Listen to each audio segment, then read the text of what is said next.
observe another example that involves vectors in different directions and then finding that resultant. This is from Practice A, page 89. This is number 3. Emily passes a soccer ball 6 meters directly across the field to Kara. Kara then kicks the ball 14.5 meters directly down the field to Louisa. What is the ball's total displacement as it travels between Emily and Louisa? So let's draw a picture first. It doesn't give us any specific directions, so we can pick which direction we want. What's important is the relationship between them. So let's say that Emily kicks the ball 6 meters to the right.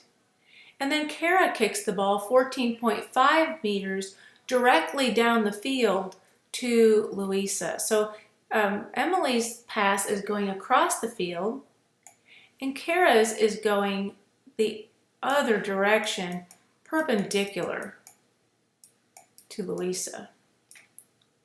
What's the ball's total displacement as it travels between Emily and Louisa? Where would that be? Displacement is how far you are from where you started in a straight continuous line. And so this would be our displacement. This is a right triangle. Our displacement is the hypotenuse of a right triangle. What formula can we use to find the hypotenuse of a right triangle if we know both sides? That's right, Pythagorean theorem, a squared plus b squared equals c squared. 6 squared plus 14.5 squared equals c squared. So by taking the square root of all of that, I can then find the length of the hypotenuse. Be sure to square and be sure to take the square root. And when you do that, you're going to get an answer that rounds to 15.7 meters.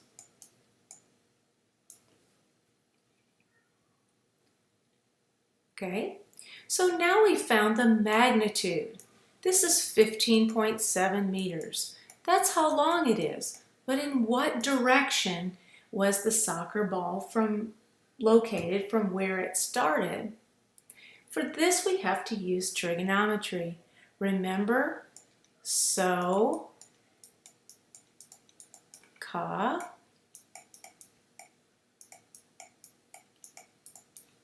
toa, sine, cosine, and tangent, opposite, adjacent, and hypotenuse.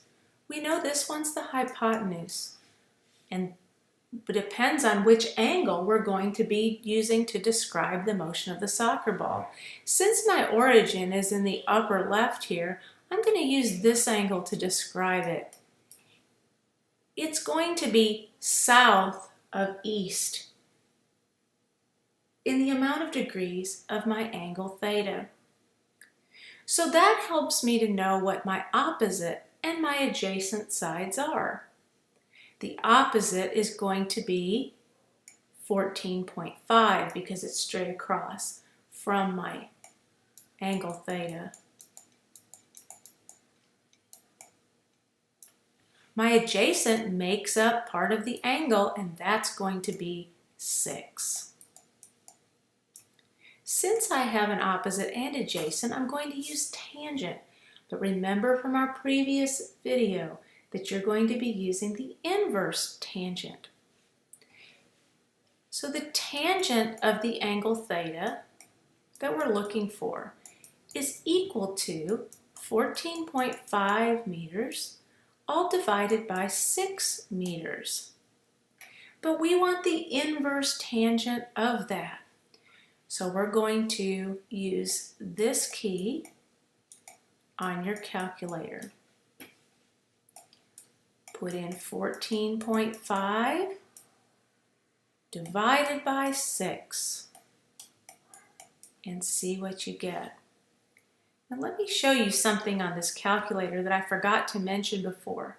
If you're not getting a reasonable sounding answer, like a decimal point, you're probably set in radians. If you press mode, depending on your calculator, come on calculator, you can do this thing.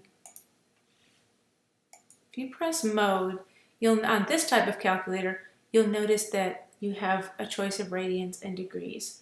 So you can switch that by highlighting it. Different calculators have different ways of setting this, but it's very important that it's set in degrees and not radians. So now we can go ahead and put in our numbers.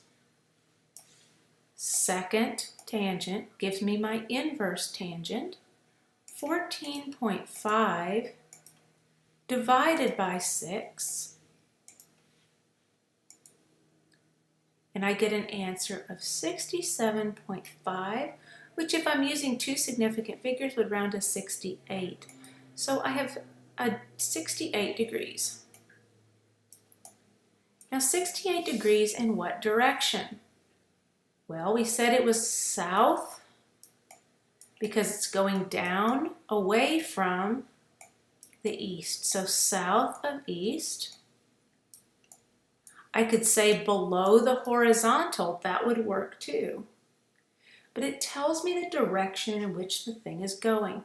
Choosing the angle that you'll be finding is oftentimes found by looking at the picture. Where is the thing heading? This is the way you would give directions for something. Okay, so our final answer is going to be the magnitude, which is 15.7 meters, 68 degrees south of east.